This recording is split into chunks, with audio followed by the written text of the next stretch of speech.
veo con cada vez más frecuencia que se cometen los mismos errores en la conceptualización de proyectos y en la forma de aprobarlos y evaluarlos. Lo primero que debemos diferenciar es entre automatización y mecanización. En el sentido más amplio de la palabra, la mecanización es hacer algo con una máquina, tener una máquina que lleva adelante un proceso de manera repetitiva. Vamos a poner un ejemplo y pongamos un ejemplo con algo cercano a lo nuestro, que es la logística. A veces visito alguna operación y me dicen, sí, tengo automatización. Entonces llego, a ver, muéstrame qué cosa es lo que tienes. Y es una faja transportadora que va de un espacio del punto A donde alguien hace algo, lleva la unidad hasta otro extremo, al punto B, y ahí hay otra persona que hace algo más. Y esa faja va dando vueltas, vueltas, vueltas, vueltas. Eso no es automatización. Es decir, la máquina, fuera de dar vueltas y funcionar de manera uniforme a una misma velocidad hasta que alguien haga algo por moverlo, por cambiarlo, es un mecanismo que están dando, no hay inteligencia. Va y viene, va y viene.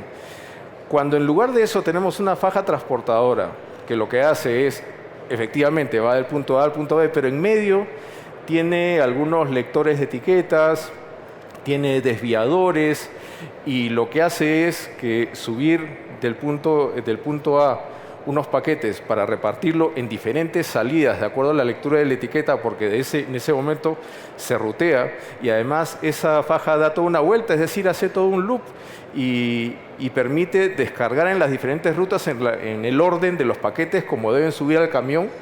Eso evidentemente necesita software, necesita algoritmos, necesita, creo que no está bien decirlo, pero de alguna manera la máquina toma decisiones sobre la marcha. Eso es automatización. Entonces, eso es lo primero que hay que distinguir perfectamente entre mecanización y automatización. Ahora, dentro de lo que es automatización, podemos hablar de automatización lógica o sistémica, le llaman otros, y automatización física. La automatización física no puede venir sin la automatización lógica primero, y esta consiste es software que, hablemos, por ejemplo, los ERPs, no voy a decir una marca. Los ERPs tienen algoritmos, tienen instrucciones para perseguir, digamos, a las diferentes personas que intervienen en aprobaciones, en seguimientos, etcétera, es decir, administra el flujo de la información de manera automática, ¿no? Bajo determinados parámetros. En el caso de la automatización física, lo que hace es, en base contando con las instrucciones de aquella automatización lógica, ejecutar tareas físicas que ya consisten en lo que hablábamos hace un momento, por ejemplo, en aquella faja transportadora que mueve cosas de un lugar a otro con determinados criterios de decisión. ¿Por qué automatizar? Y aquí tenemos un acrónimo que es CLASS. Me van a disculpar, pero se puede armar en inglés, no se puede armar en español, no he encontrado la forma. Y sí, CLASS con 3 S al final. Hay 6 factores que pueden mover, sea uno de ellos o sea en conjunto, una combinación de ellos, a automatizar. El primero y más genérico es la capacidad, es decir, mi capacidad de producción en el centro de distribución. Lo que hablábamos hace un instante, necesito más gente, pero no, también es espacio, también les mencionaba el labor, que es la mano de obra. A veces no tengo acceso a mano de obra, o por lo menos no tengo acceso a la mano de obra correcta, la mano de obra que necesito para trabajar en los procesos que tengo que llevar adelante. Ok, gracias. Me piden que hable más alto. ¿Me están escuchando bien? ¿Sí? De acuerdo. Bien. Luego la exactitud. Lo que decíamos hace un momento, ¿qué ganamos en ser rápidos?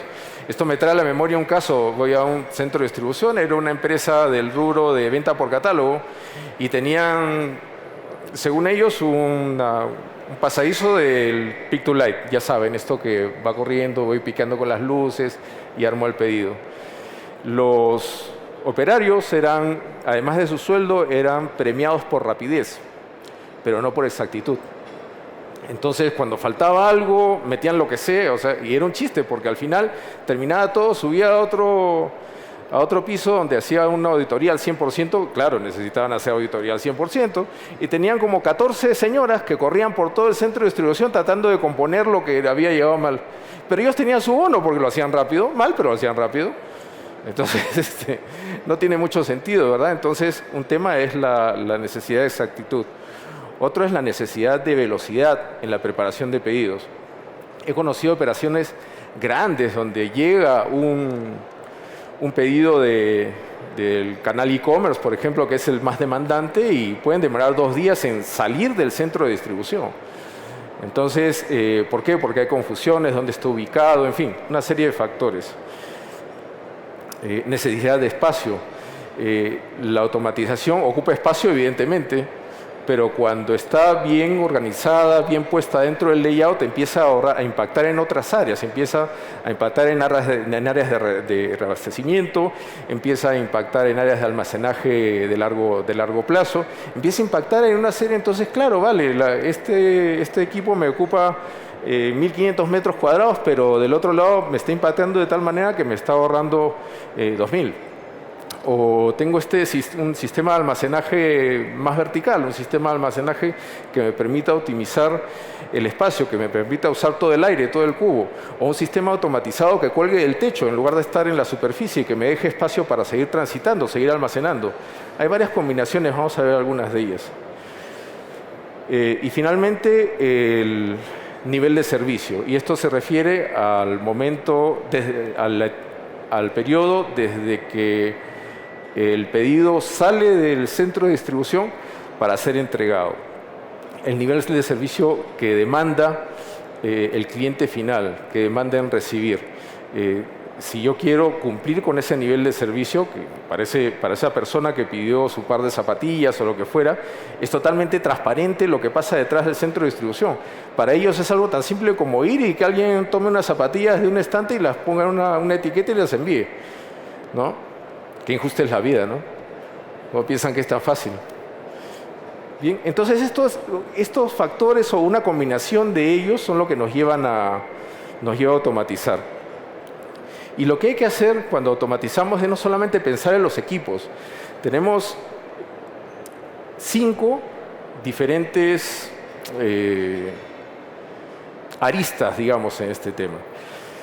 Cuando decido por un tipo de equipo determinado, tengo que pensar en cómo se va a relacionar con el software existente o el software que tenga que comprar para poder convivir con eso. Es decir, si no hay WMS, no hay automatización.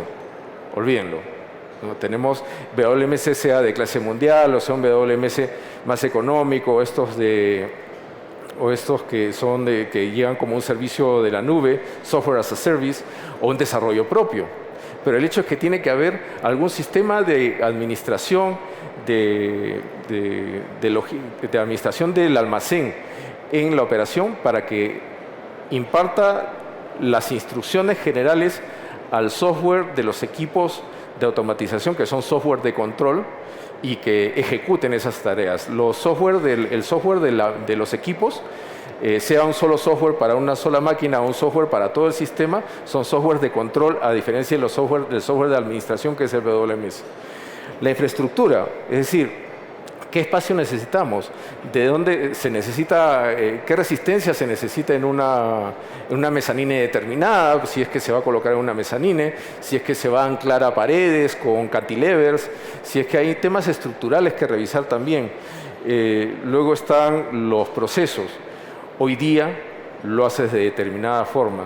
Si vas a abordar un proceso de automatización, es en el entendimiento de que ya optimizaste y estás haciendo todo lo mejor posible con lo que tienes. Automatizar sin haber optimizado previamente significa posiblemente pegarse un tiro en la cabeza. Porque si hay algo que te está haciendo daño, Bueno, la automatización te va a hacer ese daño 10 veces más rápido, algunas veces más. Entonces, primero es la optimización de la operación. Y finalmente las personas. No se trata de tener menos personas necesariamente, se trata de tener personas que trabajen en un espacio ergonómicamente más amigable, personas que a raíz de esto tengan más estabilidad. De hecho, la rotación de personal es una constante, ¿no? Y hacer con esas mismas personas, con esos mismos recursos, mucho más. Menores costos, mayor servicio. Esto es un poco como opuesto, ¿no? Cuanto más servicio quiero dar, normalmente es mayor costo. Pero tiene que haber un equilibrio entre ellos, tratar de dar más servicio, menor costo, finalmente entregar el mejor valor al cliente final, que es lo que va a dar en el éxito de nuestra compañía, porque finalmente la logística en la ejecución está vendiendo por su compañía, está cumpliendo con la promesa que el canal de venta le hizo al cliente. Entonces es sumamente importante. Entonces, de todo lo que hemos comentado ya viene, yo lo llamo la gran apuesta, y siempre es una apuesta porque al embarcarse en estos proyectos yo tengo que pensar no en que resuelva mi contingencia actual, mi problema actual, sino el problema que voy a tener dentro de 3 años, dentro de 5 años, porque vamos, tampoco es que en automatización hoy en día, a raíz de la pandemia y todo lo que ha crecido el e-commerce, el lead time puede estar entre 20 y 25 semanas, solamente el lead time de la maquinaria. Entonces lo voy a ver funcionando hoy día nos sentamos a conversar, lo voy a ver funcionando dentro de un año. Espero tener un retorno de la inversión posiblemente en 2 años, 3 años, y que me respondan mis necesidades por 5 o 7 años. Entonces hay que pensar de esa manera, entonces hay que hacer una apuesta. Lo bueno de todo es que nosotros los logísticos no tenemos que hacer la apuesta la hace el comercial. Sí, es el que tiene que decir, voy a vender tanto, pienso razonablemente que voy a vender tanto en tal año y esto entonces vale, los diferentes canales. Y también, ¿sabes qué? Hay decisiones estratégicas que impactan muchísimo en el proyecto. Es, por ejemplo, soy una empresa que vende autopartes, ¿no? Necesito un clasificador, etcétera, pero mira, también, por loco que suene, me voy a meter en el negocio de los chocolates y quiero moverlo aquí mismo. Es una cosa, es un ejemplo absurdo, ¿no? Pero es una cosa que da a entender, es algo que da a entender las variaciones que puede dar, todo lo que hay que considerar que puede impactar en un proyecto.